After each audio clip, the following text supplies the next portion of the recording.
Okay, this is part 2 of the breakdown from mactoon's video that's trying to debunk the flat earth perception. This isn't about trying to prove someone wrong. This is about opening the door to deeper understanding. And if you've made it this far, then stay with me because the lies run deep, but so does the truth. And we're here to find it together. So let's run the first clip. Told that it's 238,000 miles away, yet we can zoom in with crazy detail like it's part of our sky and not space.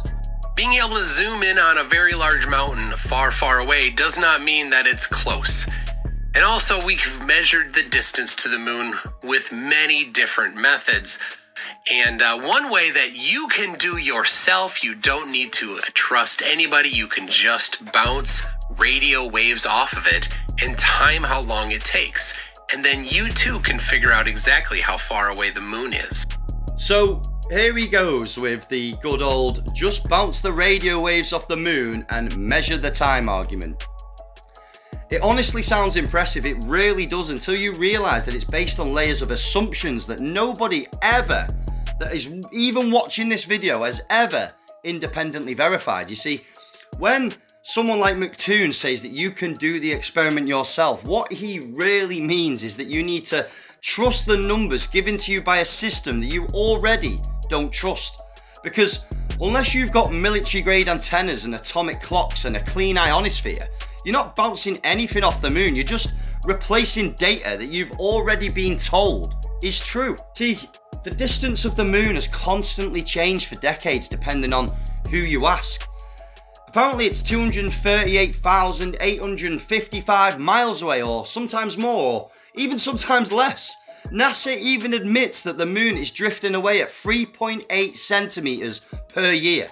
Somehow conveniently precise for a body that still claim humans landed on with 1960s tech and tinfoil. You know, the truth is, right, everything we're told about the moon, the distance, the size, and even what it is built on mathematical models, not direct observation. You don't know it's 238,000 miles away, you believe that it is, and there's a big difference between belief and truth. We have got footage of incredible zoom clarity into the moon with modern cameras, so close that it feels that you can touch it. No delay, no distortion, just detail. You know, if it were 250,000 miles away through a turbulent atmosphere, you wouldn't see that. So no, bouncing radio waves at a light speed assumption and back isn't a personal experiment. It's a demonstration of faith in a system that's been lying to us for generations. And that's why we're here, you know, not to mock, but to remind you that it's okay to ask questions, because truth isn't afraid of being tested. You know, it controls the tides, but not the lakes and the ponds. Tides on the ocean are caused because the water sloshes around back and forth. It moves a long distance laterally. You don't have that option in lakes or ponds. I don't know, if you had a little pond, where would you think it would move to? But it does happen. There are lakes that have tides. For example, in Minnesota where I live, Lake Superior has very small tides. If you were to look it up, if he were to just look it up, he would have found out. But no, he's gullible and does not want to learn reality. He did not do his own research. Again, remember, he has made a bunch of statements here. None of these yet are questioned. So now he's gone on to tides, and apparently I'm gullible for not knowing that some lakes in Minnesota have small tides. Even though he didn't know that, I didn't know that. But fair enough, mactoon, let's talk about it.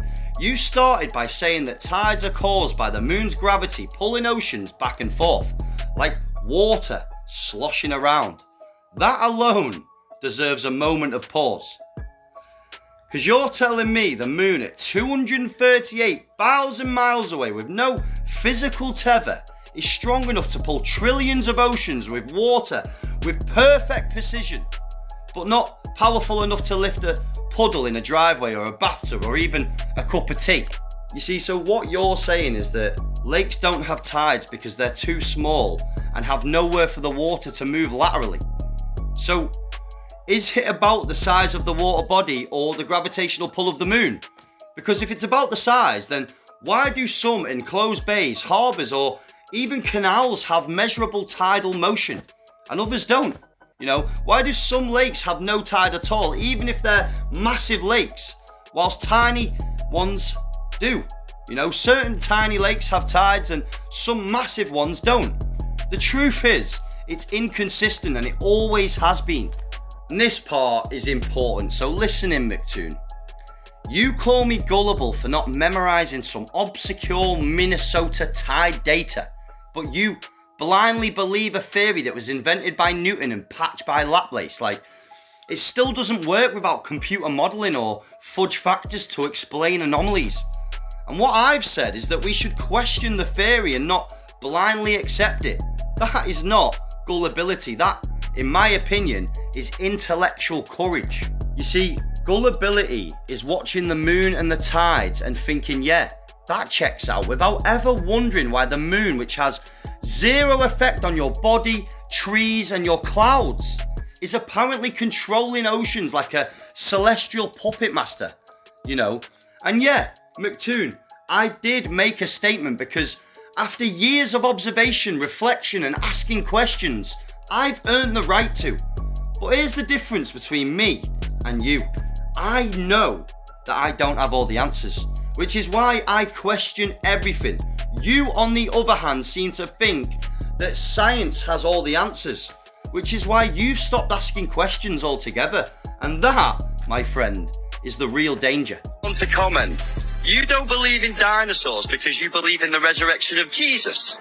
Yeah, because the resurrection of Jesus was documented by hundreds of eyewitnesses and changed the course of history. So this is his standard of evidence, being documented by hundreds of witnesses. Now, the names of the hundreds of witnesses in the Bible is not stated. So fine, go and accept that as his standard of evidence. The names are not necessary. You do not need to be able to go interview and speak to the people who saw Jesus. That's his rule, okay? Over 600 people have been to space, have orbited the Earth. And you can go interview most of them today. Most of them are still alive. You can go talk to them. So that is the standard of evidence he set. Come on, mactoon. Now we're comparing the resurrection of the Son of God, the most transformative event in human consciousness, to a government operation that claims 600 people went to the moon, even though not a single one of them has brought back a single shred of verifiable independent proof outside of NASA's media machine. Let's break this down very calmly. Yeah, I have said that Jesus was witnessed by hundreds. And yeah, those names aren't individually listed or available for interview. That's because they lived 2,000 years ago in a time with no internet and no database and no press conferences. Yet despite that, right, their testimony spread across continents under the threat of death and torture and persecution, with no fame, no wealth, no government contracts, just truth, conviction and transformation. Now, let's look at your 600 people that went to the moon. First off, where are they? Where are the documentaries and the open Q&A sessions, the raw, uncut footage?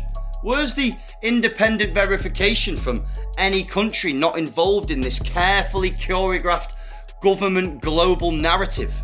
Most people in this day and age, let's be honest, can't even name 10 astronauts who have supposedly walked on the moon. Never mind 600, and the ones who do speak, they're either read off a script or look like they're being held hostage in front of a green screen. One of them, you know, the main one, Buzz Aldrin, literally admits that the moon landing didn't happen in the way that they told you, but, you know, I don't see anyone really wanting to speak about that. You set the standard of evidence based on how many people can be interviewed today. Okay, well, let's play that game. You know, I can't interview the 9/11 victims, can I? But I can analyse the footage and the lies and the impossibilities, and I can draw up my own conclusion. I can't interview the pharaohs, but I can see the ancient tech that still puzzles scientists to this day. Meanwhile, you want me to trust a list of astronauts that I've never met, who all worked under government space agencies with endless military and occult ties, and treat that as better evidence? This video's got too long, so look out for part 3, beautiful people, and I'm as fictional as a dinosaur, baby.